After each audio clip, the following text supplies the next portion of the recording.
La ciencia no conoce ningún país, porque el conocimiento le pertenece a la humanidad y es la antorcha que ilumina el mundo.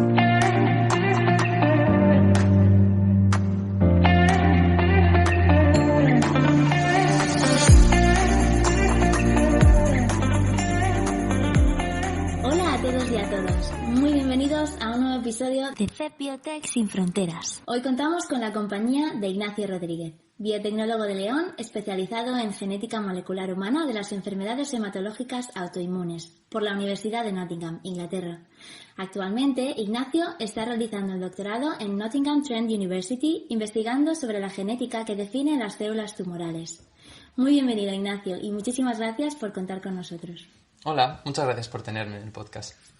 Bueno, sabiendo un poquito tu background, la primera pregunta que nos viene a la cabeza es ¿qué te llevó a Inglaterra?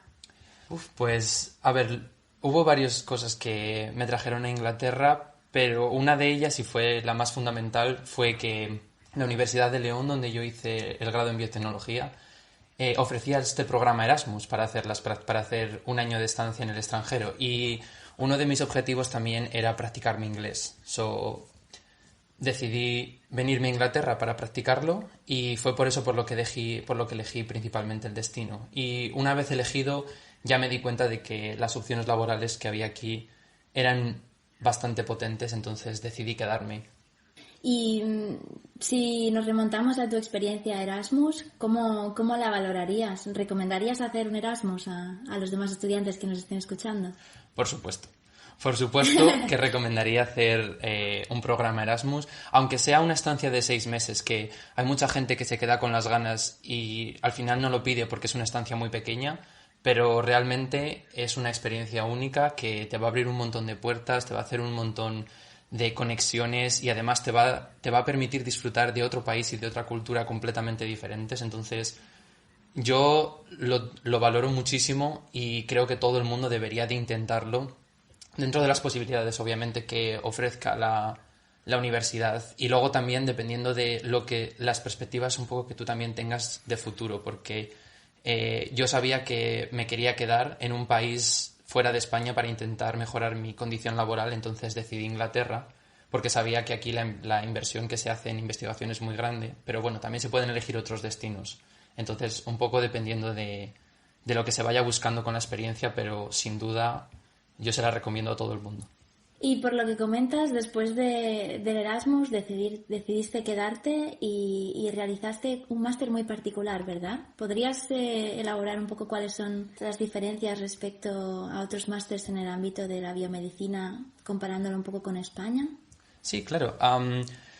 Sí que es verdad que hice un máster bastante específico, si se quiere decir así, porque fue un máster en investigación y yo siempre me he querido dedicar a la rama de la genética y no sabía muy bien nunca cómo enfocarlo porque la rama de la genética abarca muchos campos.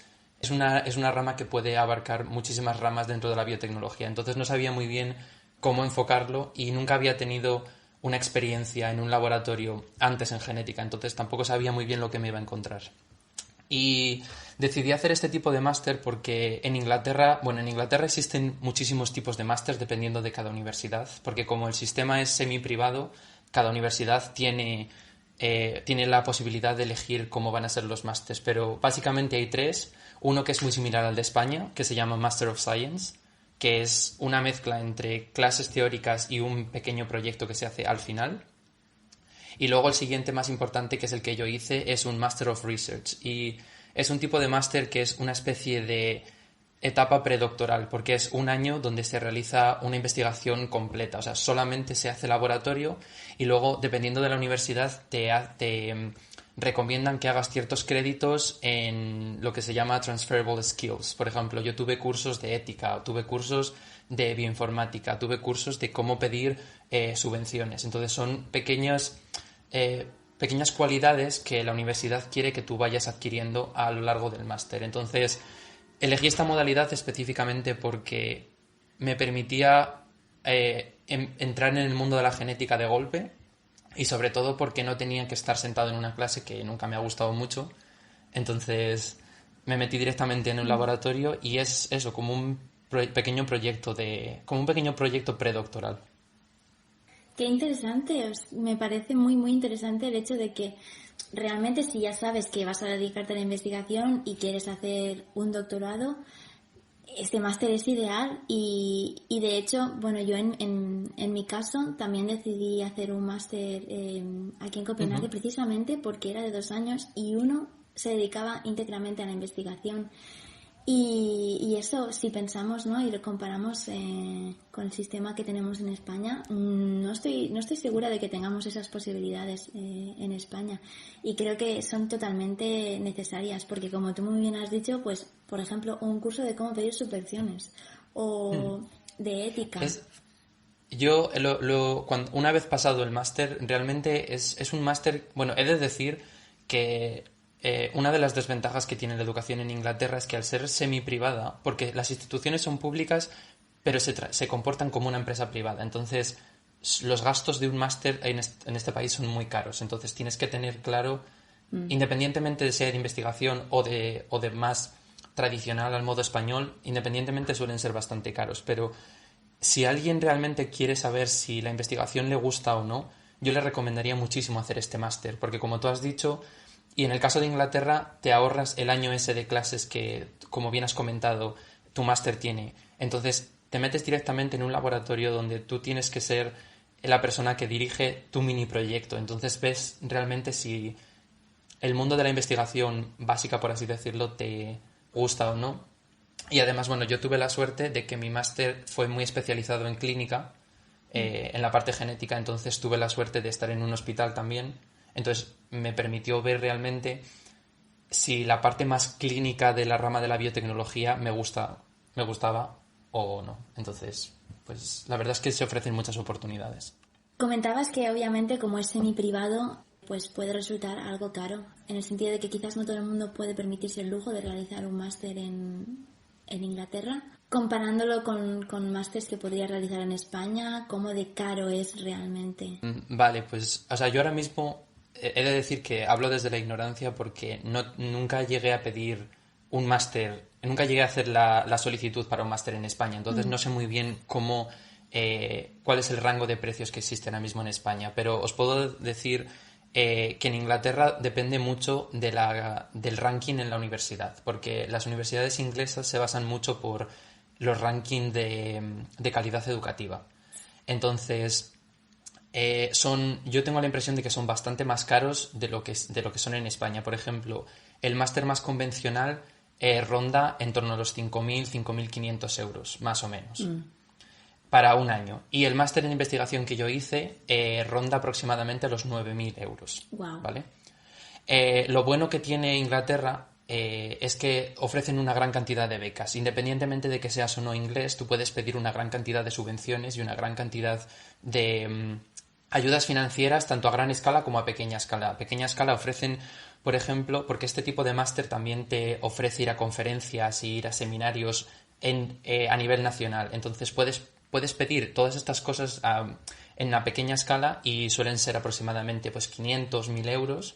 Pero claro, si las vas sumando, al final prácticamente llegas al precio. Y luego, por ejemplo, que fue una de las becas que yo conseguí, que fue una beca interna de la universidad, por las notas que yo tenía de la carrera, fue el 50%. Wow. Entonces, más o menos también potencian mucho tu formación académica anterior. Entonces, bueno, el sistema de grados es diferente. Aquí se va más o menos por letras, como es en el sistema americano, pero bueno, la conversión es más o menos la misma. También comentabas anteriormente que consideras que Inglaterra se invierte bastante en I+D. ¿Qué nos podrías contar sobre el papel de la biotecnología en Inglaterra? Pues, a ver, la biotecnología como tal solamente existe como grado en ciertas universidades, ¿vale? Todavía no la tienen tan interiorizada y tan aceptada como ya pasa en España y en otros países de la Unión Europea. Entonces, solamente existen ciertas universidades que son las que tienen mayor capacidad biotecnológica, mayor campus científico, por así decirlo, son las que tienen un grado propiamente en biotecnología. Y sobre todo se centran muchísimo en la rama de la biomedicina. Es la rama fundamental que se maneja en Inglaterra a modo general. Existen muchas variantes, pero así, por decirlo a nivel general, la rama más importante es la de la biomedicina. Y luego lo que sí que se está generalizando más es la biotecnología en formato máster. O sea, existen ya muchísimas universidades que consideran la biotecnología como una especialización procedente de cualquier otra rama. Entonces, tú puedes venir de cualquier rama del ámbito científico y destinarte a un máster en biotecnología. Y cuando digo de cualquier rama, incorporan desde biomedicina, pasando por microbiología, pasando por forense, que tiene una gran tradición Inglaterra con el tema de forense, hasta ingenieros, físicos y químicos y gente de I+D. Entonces, todo ese background de rama de ciencias pueden acabar en un máster en biotecnología. Y lo chocante es que luego, independientemente de que realmente a nivel más educativo la biotecnología no está tan arraigada como en España, la cantidad de empresas biotecnológicas que existen en Inglaterra es bestial. O sea, hay muchísima empresa biotecnológica. Otra vez, lo más importante son las de biomedicina. Uh-huh. Y pues, bueno, no sé, o sea, porque os hagáis una idea, una persona que trabaja en una empresa de biotecnología de media suele ganar aproximadamente unos 55.000 euros al año. Ese es su ingreso medio. Y la biotecnología en Inglaterra aporta un 5% de la economía global del país. O sea, los ingresos que tiene el país, un 5% provienen de empresas biotecnológicas. Así que, para que os hagáis una idea, es una rama muy potente.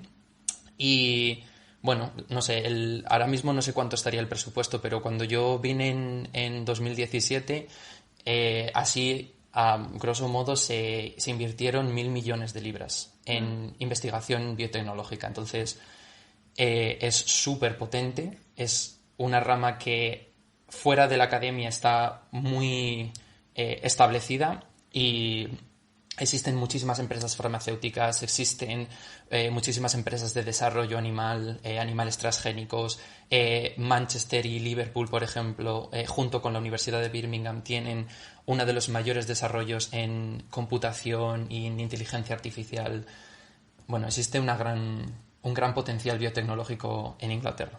Qué bueno escucharte. Sí, por lo que comentas, parece que este sector tiene un gran peso en la sociedad inglesa. Fenomenal, o sea, son muy buenas noticias. Luego también, aquí a nivel local, que yo estoy en Nottingham, lo que más se maneja es la rama de la farmacia.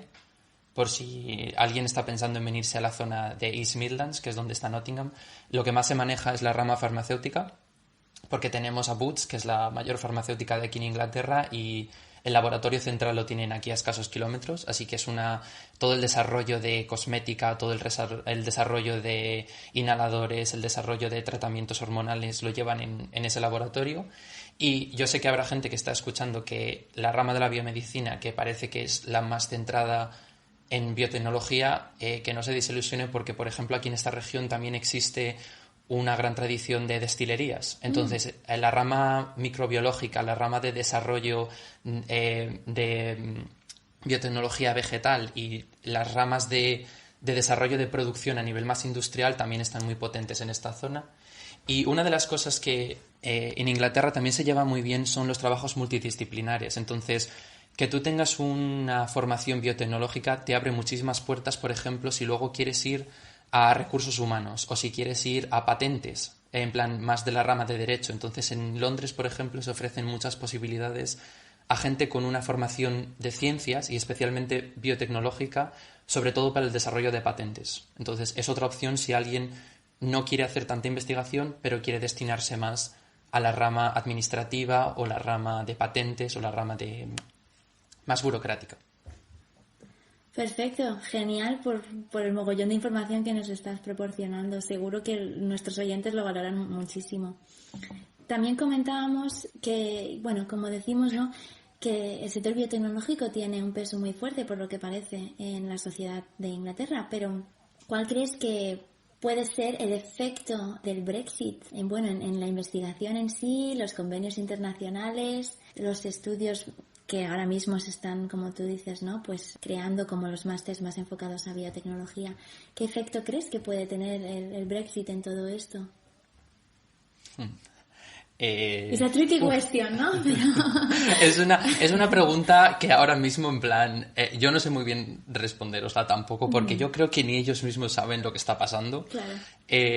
No se sabe, además ahora con todo el tema de la pandemia, pues el Brexit ha quedado un poco en segundo plano. Pero sobre todo la gente europea que tiene nacionalidad europea, que no se desanime con el tema del Brexit, porque las dificultades que está poniendo el Brexit son solamente administrativas, ¿vale?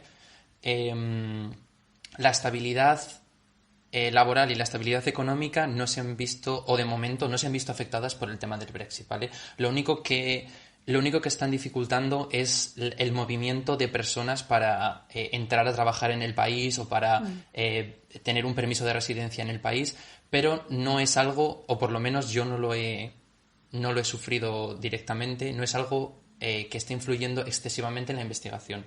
Entonces, si alguien está pensando en venirse a Inglaterra, cosa que le animo a que se vengan porque, como has comentado, hay muchísimas oportunidades y la biotecnología en este país es muy potente, simplemente lo que le va a necesitar es dedicarle tiempo al tema administrativo, porque va a tener que hacer papeleo, sobre todo por el tema de residencia, y ahora con el Brexit están pidiendo requisitos superiores que antes no pedían. Por ejemplo, en la rama de biomedicina, el contrato que te tienen que ofrecer tiene que ser de un mínimo de unas 20.000 libras. Si tu contrato no llega a las 20.000 libras, no vas a poder residir en Inglaterra. Entonces, son estas pequeñas cosas que están dificultando que la gente venga, pero no es una dificultad a nivel masivo. En cuanto a tema de investigación, pues hablo también desde una universidad pequeña como es la Nottingham Trent University, donde realmente los convenios internacionales a gran escala no es lo que más prevalezca, como puede ser en Cambridge o en Oxford. Entonces, yo el poco contacto que he tenido con colaboradores internacionales y pidiendo subvenciones europeas, todo sigue igual. Sigue habiendo subvenciones a nivel europeo, sigue habiendo convenios internacionales. Es cierto que cuando se tienen que pedir reactivos o cuando se tiene que pedir equipamiento de fuera de Inglaterra suele tardar más, o han incrementado sobre todo los gastos de envío, pero son cosas pequeñas que, hombre, si las vas sumando al final dificulta mucho, pero son estos pequeños obstáculos que se van sobrepasando. Pero en principio el Brexit de momento todavía está muy verde, entonces no se ha notado en exceso. No te puedo asegurar tampoco que dentro de unos meses o dentro de un año pues la situación esté diferente y todo, pero de momento. Sí, estoy de acuerdo contigo. Creo que es una pregunta difícil de contestar, incluso para las personas que lo están llevando. Porque, bueno, supongo que la incertidumbre es bastante mayor incluso ahora con la pandemia por el medio. Pero bueno, parece ser por tu respuesta que de momento se puede ver con algo de optimismo, porque, como tú bien dices, son pequeños obstáculos que no deberían de impedir a cualquier persona realizar una investigación en el Reino Unido, y seguramente una investigación de muy buena calidad. Y bueno, cambiando un poco el tema, continuando con la investigación, por lo que tu currículum nos cuenta, sabemos que estás realizando el doctorado en la University of Nottingham, y me encantaría saber un poquito con más detalle qué es lo que estás investigando. Sí, claro. Bueno, estoy recién empezado el doctorado, he empezado en septiembre, estuve escasos 6 meses en el laboratorio antes de tenerme que encerrar en casa como mucha gente a lo largo de Europa y del mundo. Bueno, me contrataron en la Nottingham Trent University básicamente y gracias al máster realmente que había hecho, porque si alguien además también tiene claro que quiere hacer investigación y que quiere hacer un doctorado, el tipo de máster que yo hice, el Master of Research, literalmente te da 100 puntos en las entrevistas porque ya has hecho como una especie de etapa predoctoral. Entonces, mi máster estaba orientado en la rama de la genética y el doctorado pues a estar orientado en la rama de la genética y específicamente en la genética de cáncer. Entonces, mi grupo de investigación es un grupo muy pequeñito, somos 3, contando con mi tutora. Somos mi compañero y yo, y los 3 estamos trabajando en una pequeña proteína que se llama JIMI, JMY, por si alguien tiene interés en buscarla.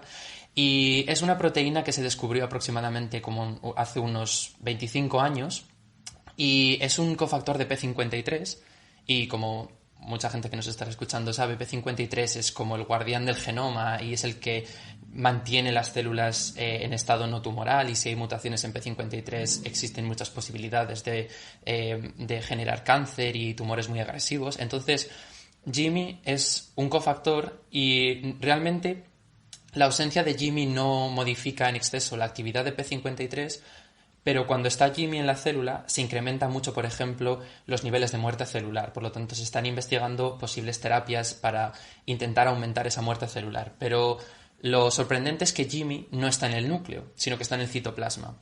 Entonces, mi tutora hace unos años descubrió que polimeriza actina, o sea, tiene un dominio para polimerizar actina. Entonces, se ha visto que también es muy importante en autofagia, que es como otro de los grandes tópicos de cáncer ahora, porque la autofagia es la que permite que los tumores primarios sean capaces de proliferar masivamente y que los tumores más grandes sean capaces de metastasificar y de renovar sus nutrientes. Entonces, ver que esta proteína no solamente, o sea, tiene como un doble efecto. En el núcleo promueve la muerte celular, pero en el citoplasma promueve la autofagia y la supervivencia. Entonces, mi doctorado va a intentar explicar en condiciones en las que hay daño de ADN, que suele ser las condiciones en las que se desarrollan los tumores, cómo Jimmy regula la expresión genética. Y lo que estamos intentando es sacar ciertos marcadores para intentar determinar. Yo trabajo con un tipo específico de cáncer de hueso, que es un osteosarcoma. Entonces lo que queremos sacar es ver si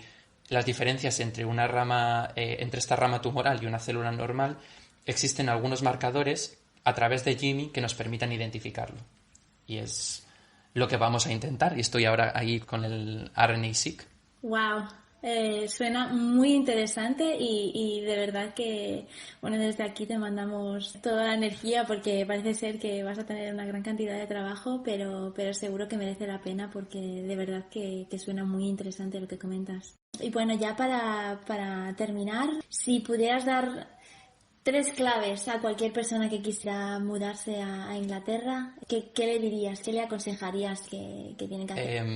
Es una pregunta difícil también, porque yo me lancé a la piscina y me vine a la locura sin planear mucho. Yo le diría a la gente, bueno, lo primero, le diría que tuviera una cierta estabilidad económica, sobre todo para los primeros meses. Realmente los pisos, por lo menos en Nottingham, no son extremadamente caros, pero la vida en general es bastante cara. Entonces, tener una pequeña reserva económica antes de venir, yo se lo recomendaría a gente. El tema de encontrar trabajo no es un problema, entonces si tampoco se tiene ese colchón económico, tampoco habría muchas dificultades. Pero bueno, si tuviera que dar un consejo sería que tuvierais un poco de reserva. Y sobre todo, venir con la mente abierta por 2 motivos. Primero, porque es un país súper multicultural. La cantidad de gente que yo he conocido aquí de fuera de Inglaterra, porque realmente británicos son muy cerrados, porque tienen una tendencia más como los países nórdicos, y tú supongo que en Dinamarca lo estarás viviendo también, que son muy amables, pero son muy cerrados en cuanto a grupo. Pero lo bueno que tiene Inglaterra es que es un país súper multicultural. Entonces, que la gente venga con la mente abierta, que van a conocer un montón de gente, sobre todo gente de la India, gente de Estados Unidos, por supuesto gente de toda Europa, y que vengan con un buen chubasquero. Porque es un cliché, pero llueve muchísimo. Y sobre todo, cuanto más al norte de Inglaterra, si te vas a la zona de Escocia, es prácticamente continuo. Así que wow. Si os venís, tened claro que os vais a tener que traer un buen chubasquero o un buen abrigo también. Muy bien, así que mente abierta y chubasquero en mano. Bueno, muchísimas gracias, Ignacio. Ha sido de verdad un placer entrevistarte y de nuevo desearte toda la suerte en tu camino en la investigación con este doctorado, y vamos, que estoy segura que la investigación dará sus frutos. Muchísimas gracias, y muchísimas gracias por darme la oportunidad de poder participar en estos podcasts y de poder difundir un poquito de ciencia y ayudar a la federación. Y eso es todo por hoy. Aquí despedimos el 3er capítulo de FED Biotech Sin Fronteras. Esperamos que estéis aprendiendo y disfrutando de las experiencias de biotecnólogos españoles viviendo en el extranjero. Si es así, nos encantaría saber vuestra opinión. Podéis contactarnos a través de LinkedIn, Facebook, Instagram o la página web oficial de la Federación de Biotecnólogos Españoles. Un saludo muy grande y recordad, como diría Margarita Salas, un país sin investigación es un país sin desarrollo.